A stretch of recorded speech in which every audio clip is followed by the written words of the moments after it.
અમદાવાદની એસવીપી હોસ્પિટલના સંચાલકોની ઘોર બેદરકારી સંકલન સમિતિની બેઠકમાં ખુલ્લી પડી છે, જ્યાં ધારાસભ્ય અમિત શાહે આકરા પ્રહારો કરતા જણાવ્યું છે કે હોસ્પિટલની મહત્વની કેથલેબ છેલ્લા 6 મહિનાથી બંધ હોવા છતાં મ્યુનિસિપલ કમિશનર આ બાબતથી સાવ અજાણ છે।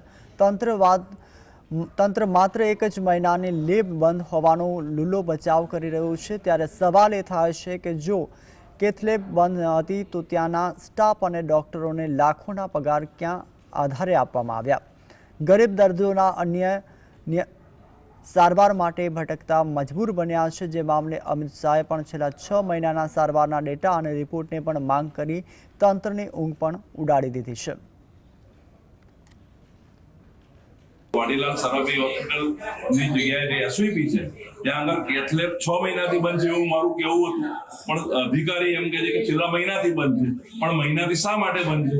ગરીબ અને મધ્યમ વર્ગનો માણસ જ્યારે હોસ્પિટલમાં મફત ટ્રીટમેન્ટ કરવા આવતો હોય કે વડાપ્રધાનનું કાર્ડ લઈને આવતો હોય ત્યારે એને એ કેથલેબમાં ના બંધ હોય તો બીજી બહાર જવું